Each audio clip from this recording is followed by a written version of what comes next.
Today we're looking at two more Avian, the Bird guitars. We've got the 4A and the 3A to compare to our previous 2A, so you want to stick around and hear all of the differences.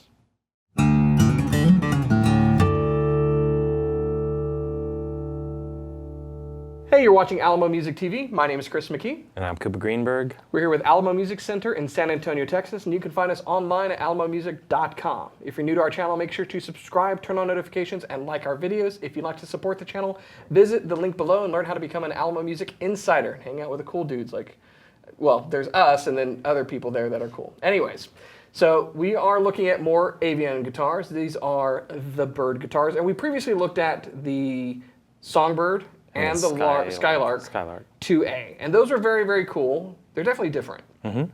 The design aesthetic of these is different. They're designed here in the US, they're made overseas, and they represent a really good value and something that's just kind of different, I think, from a design aesthetic. Today, we've got more Songbirds, and this is what I'm excited about.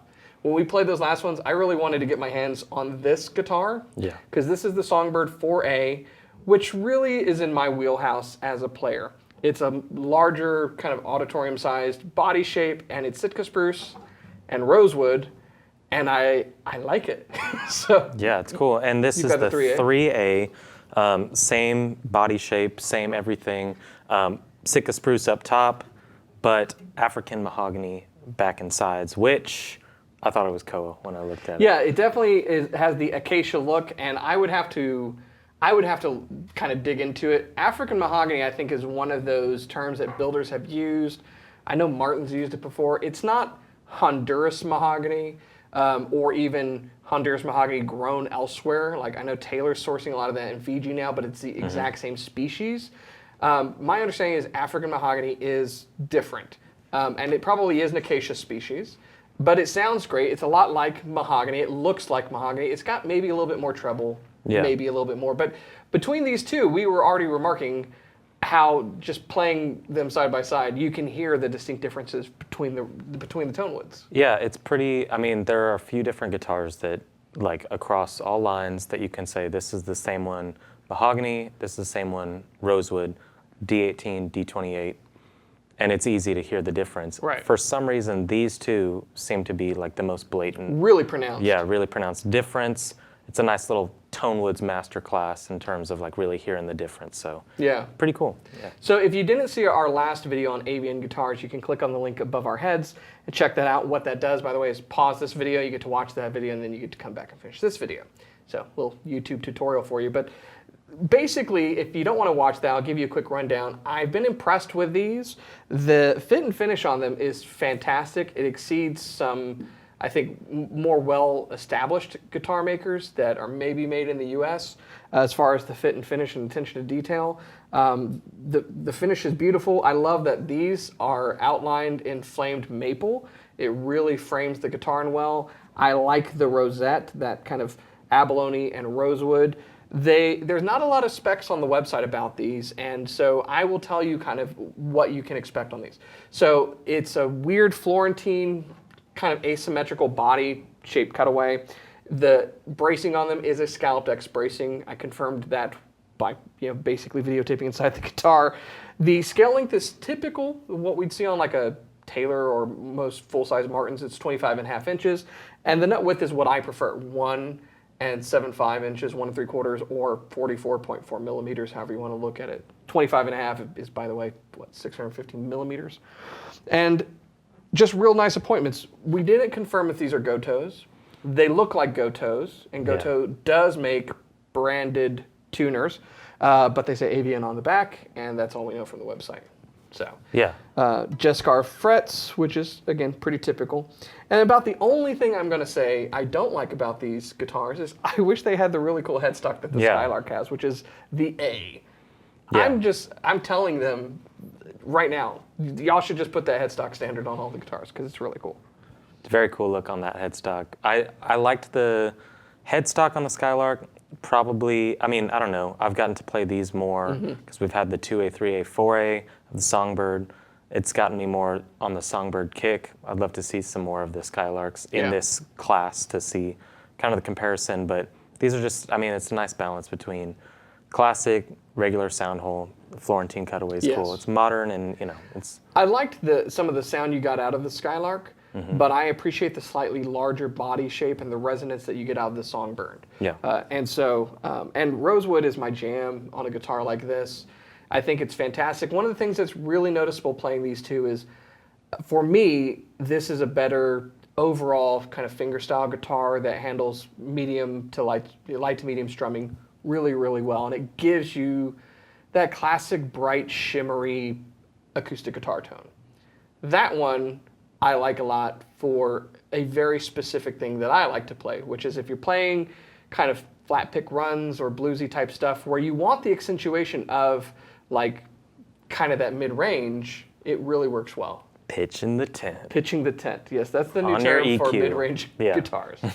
So the other thing I like about these guitars, I really dig their aesthetics. I think the cases are very cool. They're a huge value. This guitar right here, all solid, AAA woods, flame maple binding, starts at like just over $2,000. And you can spec it on their website with other features, fan frets, you can have inlays on, you can really customize it to meet what you like. But there's a design feature that I like, and I brought it up in our last video, and that is the cantilevered fretboard. The fretboard does not glue or is not adhered in any way to the top. The neck is a bolt-on neck, which we know from Taylor and Collings and many other builders, Breedlove, whatnot, using them, that it's a good design. But I don't see the cantilevered fretboard very often. I think the only other builder that comes to mind is McPherson, which is a much more expensive guitar. Yeah. And the benefit of it is the same reason Taylor has their NT neck. It keeps the fretboard straight. So if the neck moves over time and it starts to angle differently, you're not going to get this hump at the 14th fret because the fretboard is independent from the top of the guitar. And there's a lot of people that will debate this, of like, does this affect the sound? But I'm thinking about the physics of the guitar. The physics of the sound of the strings doesn't come from the neck, it comes from this anchor on the bridge, and it resonates through it. And I don't think it really has a detrimental effect. And if anything, it's freeing the top to vibrate even more while maintaining a straight fretboard. And I think it's a great design detail. That really works to this. And I'll also just go on record of saying something that's happened, and it's surprising, and I don't know if Avian's gonna like this or not, but it is what happens, not their fault. This guitar is damaged, so we'll be shipping it back to Avian. We've already let them know, but it has a cracked neck heel that happened during shipping, which is shocking because these are shipped so well. The strings were loosed, but UPS can do anything they put their mind to. So. And it's been completely stable. Yeah.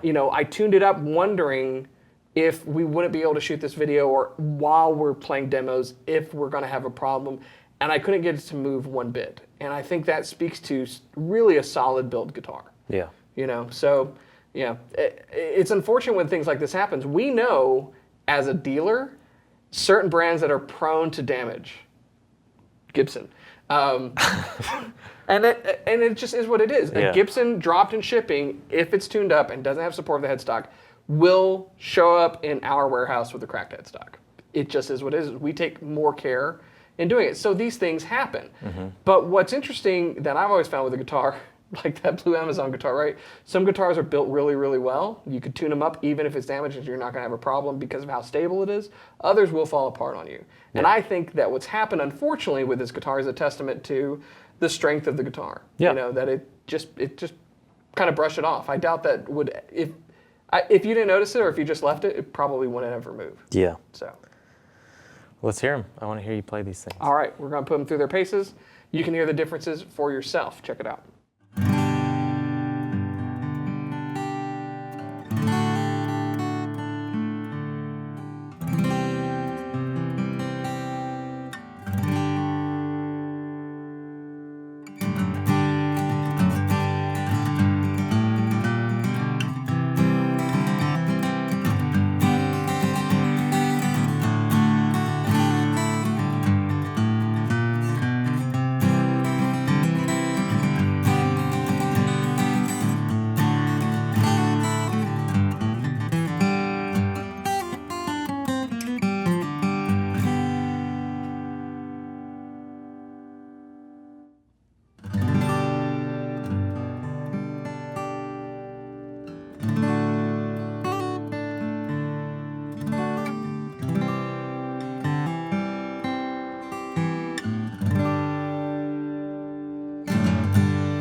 So there you have it. That was the Songbird 2A, 3A, and 4A, moving on up.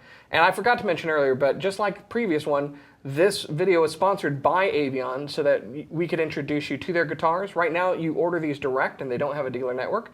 Maybe that'll be changing, I don't know. But that's the current situation. So if you want more information about these guitars, go to avianguitars.com and check those out. You can type it into your Google search bar and find it. It's AVIAN Guitars. And I'm really impressed with the aesthetics, the fit, the finish, the sound, the resonance, the playability is spot on. There's a lot of guitars that sound really good that aren't playable. And then there's guitars that are playable that kind of sound meh.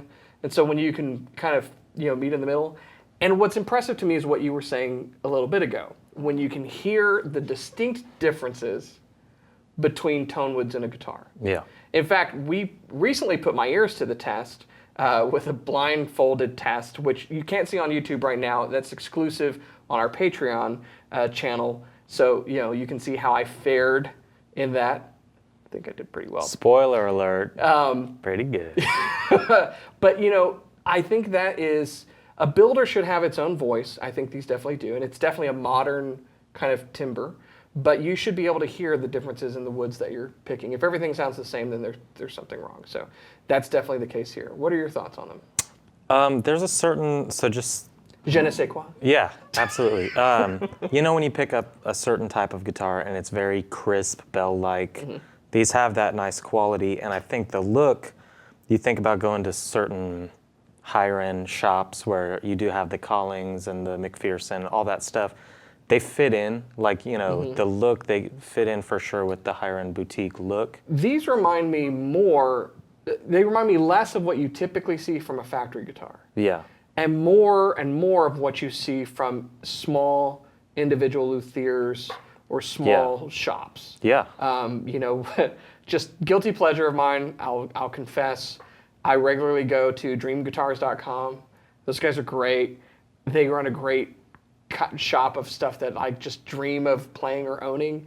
And a lot of those guitars have designs that are very similar and an aesthetic that's similar, and I really appreciate it. I think the cool thing about that is there's a certain thing with very established, long-running, manufacturers that they kind of have this duty to their, fans, their longtime fans, it's their aesthetic. to do the same kind of thing. There's a certain freedom with those types of builders that this is how they want to see a guitar. They make it. It's cool. It sounds great. So there's nobody screaming that they need to have a D28, look just like a D28. It's kind of cool. You've seen more manufacturers jump out of that mold, SE13E kind of thing. But it's just nice for smaller builders that make a higher end guitar to be able to just create the vision and their own aesthetic. These are unique to them, Yeah, and so what these accomplish with Avian is taking a lot of that modern guitar cutting edge aesthetic and building it with high quality woods that have been seasoned well at a very affordable price. I mean, a guitar like this, rosewood and spruce, typically would start at about $3,000 from just about any of the major manufacturers. And so the fact that you can get it right at $2, plus options if you want, is really a good value. Yeah, totally. That's my take on it. I will also say, just to draw back to something that you said earlier, I'm sure on your demos today, you played some classic Chris McKee stuff. Yep. And not to push it a little more, but we did today put out some tabs. So finally stuff is available. If you want to check that out, that is probably the most requested thing on this channel is tabs for the songs. People often ask, do you know more than 6 songs? And the answer is no. And no, I know. If you know 6, 7. If you can play them that well, you don't need to learn anything. But all of the demo songs are just things that I wrote, things that I came up with, sketches, if you will. They're acoustic sketches, not to take away from Phil Keaggy's amazing album, but that's effectively what they are. And we put tab together on those. So for all of you wanting to learn to play those correctly, that's available through Patreon as well. Yeah, bonus. So. Check it out for sure. So again, if you want to have questions about these, feel free to message us on our website, alamomusic.com. We can get you more information about these, but you can also head to Avian Guitar's website as well. You can check out all the specs, you can order them there. And if you have questions outside of what we've covered, definitely hit us up on chat. Occasionally Cooper's on chat on our website, and he's available to answer any of the questions that I'm not going to answer. Yeah, when you see, hey, my name's Cooper, I'd love to help you out. It's not a bot. It's a bot. I'm typing that out every single time, and then people say, get out of here. And they don't want me to talk to them. So that's fine, but I'm there. And that's without even knowing you. Exactly. Imagine if they knew you like I did. They'd hate me even more. Anyways, if you're new to our channel, make sure that you subscribe, turn on notifications, like our videos. Again, follow the link below if you want to learn more about Patreon. Thanks so much for watching. Remember, at the end of the day, the very best guitar in the world is the one that you are playing, regardless of what kind or what it looks like. Just keep playing, and we'll see you next time.